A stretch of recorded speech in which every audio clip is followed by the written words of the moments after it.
Merci beaucoup d'être avec nous, Solène Joya-Davis. Vous êtes donc la directrice générale d'Oco Hotels et on va faire, avant la pause déjeuner, un petit pas de côté sur l'innovation numérique. On va parler d'une autre forme d'innovation qui sera plus focalisée donc sur l'engagement. Avant de rentrer dans le vif du sujet, peut-être un petit mot sur Oco Hotels, une présentation, quelques chiffres clés à avoir en tête. Alors, Oco Hotel, c'est un groupe français indépendant familial qu'on a créé il y a à peu près 14 ans avec mon père Olivier, qui était un cadre du groupe Accor. On a ouvert notre premier établissement en 2014 à Nantes. On fête ce soir avec notre équipe nos 10 ans d'exploitation, les 10 ans de notre marque. Aujourd'hui, on a 14 hôtels en France, dans toutes les grandes villes françaises. Ça fait à peu près 1700 chambres. On est 300 collaborateurs et l'an dernier, on a fait 58 millions d'euros de chiffre d'affaires et on est entreprise à mission depuis avril 2023. Donc un chiffre important aussi, vous êtes la première entreprise à mission dans votre secteur. Peut-être pour ceux qui ne connaissent pas trop le sujet, rappeler quelles sont les prérogatives importantes sur le sujet et puis ensuite nous expliquer ce que ça implique dans votre secteur. Alors, l'entreprise à mission, déjà, c'est un truc totalement franco-français, puisque ça faisait partie, c'était un des dispositifs de la loi Pacte de 2019 qui visait à développer la compétitivité des entreprises françaises et en particulier des PME. Donc, il y avait toute une liste de mesures, et parmi ces mesures, il y avait l'entreprise à mission. L'idée des gens qui ont créé ça, et on sent qu'ils étaient beaucoup d'énarques quand même dans ces équipes, c'était de proposer aux entreprises qui, au-delà de leur essence même, de générer du profit pour survivre et se développer, que certaines de ces entreprises pouvaient vouloir ajouter autre chose, un autre but, une autre raison d'être, et devenir ainsi société à mission. La très grande particularité de la société à mission, c'est que ce n'est pas du tout un label. Vous n'avez pas une liste de critères où il faut avoir des points. Ce n'est pas du tout comme la réglementation, par exemple, des étoiles, la réglementation hôtelière française des étoiles. Vous ne pouvez pas, si vous avez des chambres trop petites, gagner des points en mettant des jeux de société. Ça ne marche pas comme ça. C'est à vous de définir votre propre trajectoire de progrès. Et c'est presque encore plus engageant que de se dire on va se conforter et on va avoir une stratégie pour gagner des points. Donc ce projet, comment vous l'avez créé? Qu'est-ce qu'il faut retenir, les points clés à connaître? Alors l'autre caractéristique, c'est que quand vous devenez entreprise à mission, vous faites évoluer la gouvernance de votre entreprise. Donc vous allez formuler cette mission, vous allez l'inscrire dans les statuts juridiques de votre boîte. Donc les premières personnes à aller voir avant de prendre cette décision, c'est vos actionnaires. Nous, la famille, on a 25% de la boîte, mais on n'est pas tout seul. Donc on a dû aller voir nos autres actionnaires. Parmi eux, il y a Crédit Mutuel Equity, qui est une grande banque française, qui nous a dit, écoutez, nous aussi, on est entreprise à mission. Donc ça nous parle, allez-y, c'est parti. On est allé voir Paul Dubrul, qui est un de nos actionnaires, cofondateur du groupe Accor, et qui m'a dit, j'adore ton idée, tu as intérêt à être la première. Et on l'a été. Et après, une fois que ça s'était validé par nos actionnaires, on a fait le tour des parties prenantes. Donc évidemment nos collaborateurs, mais aussi les fournisseurs avec qui on travaille, nos partenaires de longue date, les territoires où nous sommes implantés, avec qui on a des relations très régulières. Et on a discuté avec eux de ce qu'ils pensaient être nos atouts en tant qu'entreprise responsable, ce qu'ils pensaient quelles étaient nos trajectoires de projet, nos pistes d'amélioration. Et c'est comme ça qu'on a abouti à notre raison d'être, qu'on a ancrée dans notre statut. Et là, c'était que le début. Donc rien que ça a pris 9 mois. On était plutôt dans la fourchette basse et on s'est fait accompagner. Et une fois que ça c'est fait, on se lance dans sa première feuille de mission.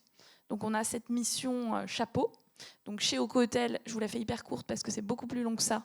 Mais en gros, la mission qu'on s'est donnée, c'est de créer de l'expérience hôtelière qui soit à la fois écologiquement viable et responsable d'un point de vue social, tout en gardant évidemment la convivialité et la qualité qui ont fait notre marque de fabrique. Donc de cette mission-là découlent des objectifs. Et tous les 24 mois, on a une liste d'objectifs, d'actions avec des KPI à la fin. Donc il ne s'agit pas de se lancer dans du très beau greenwashing, parce que tous les 24 mois, on est audité par une entreprise extérieure, soit une boîte d'audit, soit un cabinet spécialisé dans ce domaine, et on est aussi suivi par notre comité de mission, qui est le pendant du comité d'administration, où vous avez des représentants des collaborateurs, des représentants de la direction générale, et puis des membres extérieurs qui viennent vous challenger sur votre parcours de progrès. Parce qu'effectivement, vous ne faites pas ça non plus que pour la beauté du geste. Vous l'avez dit, il faut aussi que l'entreprise demeure prospère, enfin, ou en tout cas économiquement viable. Comment est-ce qu'on équilibre justement ces deux paramètres entre l'entreprise à mission et l'entreprise prospère? Est-ce que ça va ensemble? Alors, moi, ma conviction très personnelle, c'est qu'aujourd'hui, ça n'a absolument plus aucun sens d'opposer la performance et la responsabilité sociale et la responsabilité écologique des entreprises. Enfin, surtout dans l'industrie du tourisme, si on réfléchit comme ça veut dire qu'on est tous gentiment en train de scier la branche sur laquelle on est assis, parce que demain, on ne saura plus faire tourner nos hôtels, nos campings, nos hébergements sans nos équipes en direct, mais aussi sans les équipes de tous nos partenaires. Et on ne saura pas non plus faire beaucoup de tourisme le jour où on n'aura plus de planète. Donc pour nous, c'est vraiment une conviction chevillée au corps que, en fait, il faut changer la façon dont on pilote nos entreprises à court et à moyen terme. À partir du moment où on se dit qu'il n'y a plus le choix et qu'il faut trouver des solutions, en fait, c'est beaucoup plus simple d'appréhender les choses. Et moi, quand je parle notamment de l'écologie à des actionnaires et des financiers, je leur dis, vous savez quoi, la sobriété, la bonne nouvelle, c'est qu'il y a plein de sujets sur lesquels ça fait faire un paquet d'économies. Donc, ces économies-là, le but, c'est pas de se les mettre dans la poche, hein. Le but, c'est de les utiliser pour financer le reste de sa croissance verte. Et il y a toujours des externalités positives. On ne peut pas tout mettre dans un tableau Excel. Il y a un moment, c'est aussi une question presque de foi, hein, en ce qui va se passer et en la trajectoire que nos entreprises doivent avoir.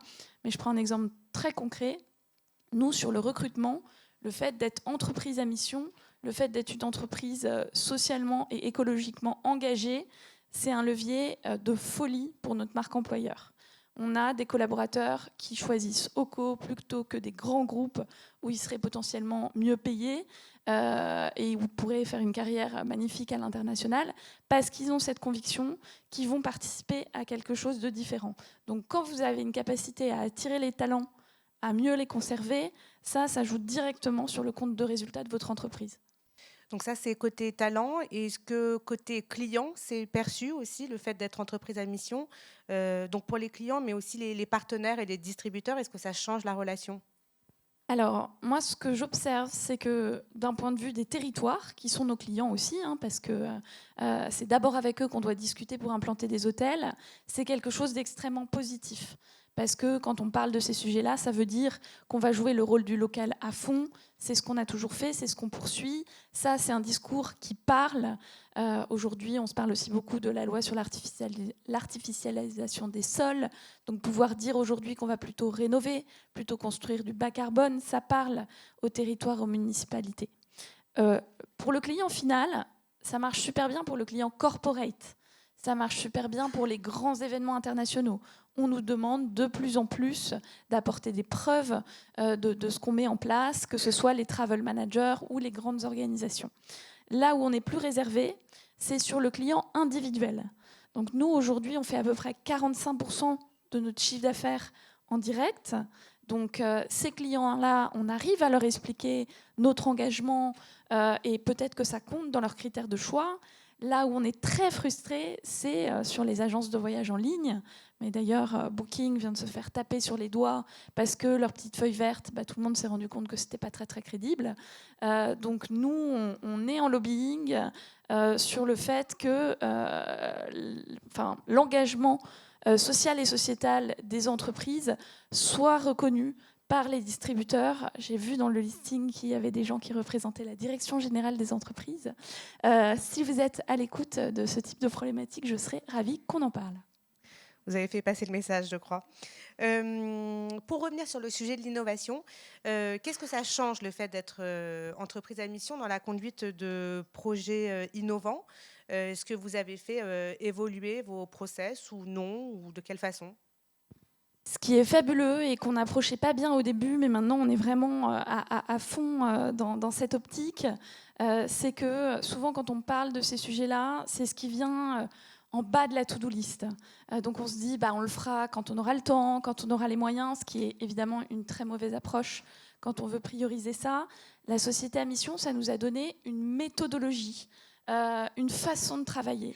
Et aujourd'hui, on se dit, il n'y a plus un projet, il n'y a plus une action qu'on fait dans la boîte qu'on peut penser sans se dire, ah bah tiens, comment ça va rentrer dans le cadre de la société à mission.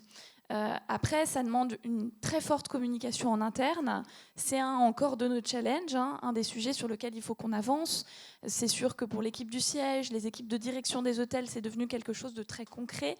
Maintenant, comment on fait en sorte pour que ce soit concret pour les 300 collaborateurs du groupe, alors que voilà, ça fait 1 an et demi qu'on travaille et qu'on va leur présenter en juin, dans quelques jours, les premiers résultats de cette première feuille de route. C'est sûr que c'est des sujets pas évidents. Une dernière question justement, puisque vous êtes en train de faire un premier bilan, peut-être un retour d'expérience sur ce que vous referiez ou ce que vous feriez différemment dans la conduite de ce projet.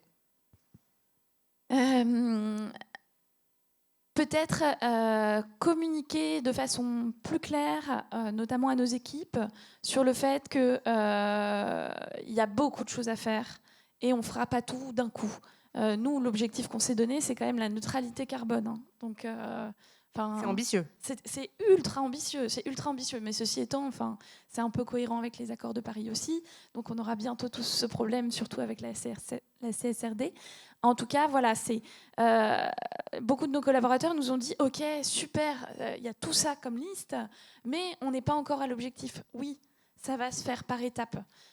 Donc ça, c'est quelque chose où, dans la communication sur ce que j'ai, et c'est pour ça que je me permettais de dire que peut-être ça avait été un peu pensé par des énarques, dans le côté pratico-pratique de la démarche et de sa communication, la méthodo est super intéressante, mais ça demande un très gros travail d'acculturation en interne pour l'expliciter auprès de ses collaborateurs.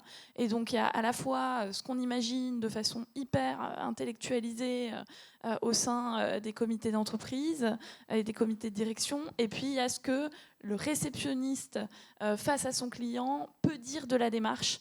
Et là, il faut réussir à vulgariser à fond.